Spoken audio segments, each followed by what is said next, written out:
Welcome to NCIX Tech Tips. Today's episode is about the Vesta G2. This is the fastest gaming machine that we have built to date. It features the GeForce GTX 680 or up to two of them. So to clarify a little bit, guys, there are some different configuration options that are available for the G2. There's the regular non-painted black version that comes with one GTX 680, an Intel 520 series SSD for the boot drive. It comes with 16 gigs of RAM, although they both come with 16 gigs of RAM.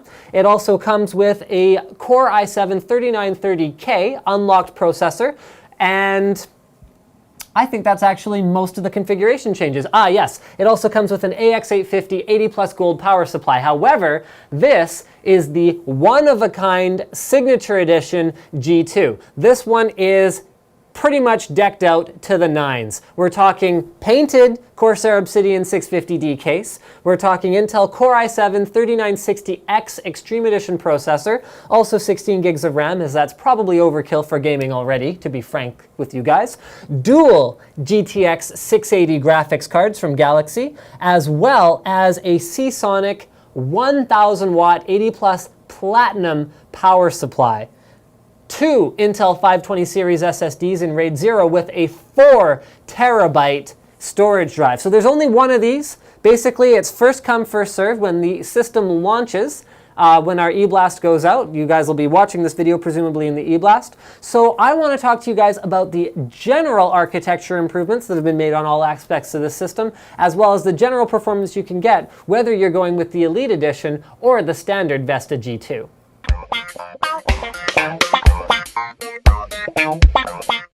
So let's talk about all of the technologies that have been built into this system. We have carefully selected all of the components. So let's start with the SSDs.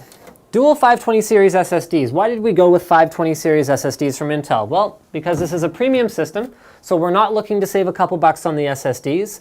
We want the maximum possible performance, and the 520 is a top performer. It uses a SandForce controller with custom firmware to get the most possible performance. Plus, Intel has super reliable SSDs, very low failure rates. We know this because we have our own data to go along with what Intel has to say about it. So there's that reason. Next, in terms of technology, we have the latest X79 platform from Intel with their Extreme Edition or their 3930K unlocked processor. What that means is unlocked overclocking, so our 3930K system comes clocked at 4.2 gigahertz by default, and the 3960X, should you choose to go with it, comes at 4.4 gigahertz by default if you order it with a G2 system. In terms of cooling, we've gone with the Corsair H100 because as far as stock coolers go, easy installation coolers, liquid cooling that you can pop in a matter of a couple minutes, whether you want it in a G2 system or whether you want to order it on your own, it pretty much can't be beat. So we're running this with dual 120 millimeter fans, and of course we are because it's an H100.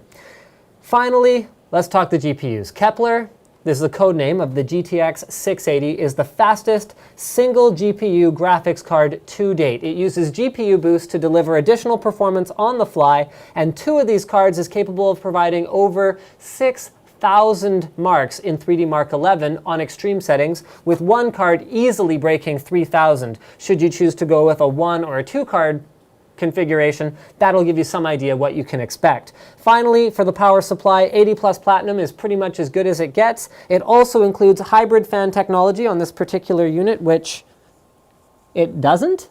What power supply is this? It does. The switch is on the front. Oh, the switch is on the front. Okay, the crazy Russian helped me out there. The switch is on the front. What that means is if your power supply is in a low load scenario, it actually turns the fan off outright, which gives you not only great performance, but also quiet computing. Finally, to go along with our maxed out performance, maxed out technology theme, we've gone with the Hitachi 4 terabyte drive, which is the largest 3.5 inch drive available on the market. And then 16 gigs of Corsair Vengeance RAM is an obvious choice to complement something like this. Now let's talk power consumption. So not only does it have the fastest performance, it also has performance per watt wise pretty much the best you can get as well. Under full load, that is with Prime 95 small FFT running to load the CPU, and 3D Mark 11 Extreme running to load the GPUs, this system pulls about 600 watts from the wall. That means with this 80 plus platinum, that's almost 95 plus, especially at about 50% load. It's about 93 to 94% efficiency. This system is only consuming about 560 watts, 550 watts of power, which is outstanding for a dual GPU, 6-core, 12-thread beast of a machine with 16 gigs of RAM. This thing will handle anything you throw at it, and I think you guys probably already know that. So how much does it cost? Unfortunately, the $24.99 price is not for the decked out dual graphics card one. 680s aren't cheap, and neither are Extreme Edition CPUs, so this one goes for about 4 large bills, so about $39.99.99. And then if you want the standard configuration, which comes with the KCPU, the single SSD, the single GPU, and then the AX850 power supply, it sets you back about $2,500. So I think you guys will find these prices are actually very competitive with any other system builder, whether they're in the US or Canada or Denmark or Poland or wherever else they happen to be. And thank you for checking out this little NCIX Tech Tips showcase of the Vesta G2 straight from the crazy Russian lab. He actually happens to be standing right over there overseeing the filming process, and he's face palming because I'm making him go on the camera. Face palming for like 2 minutes straight now. Thanks for watching.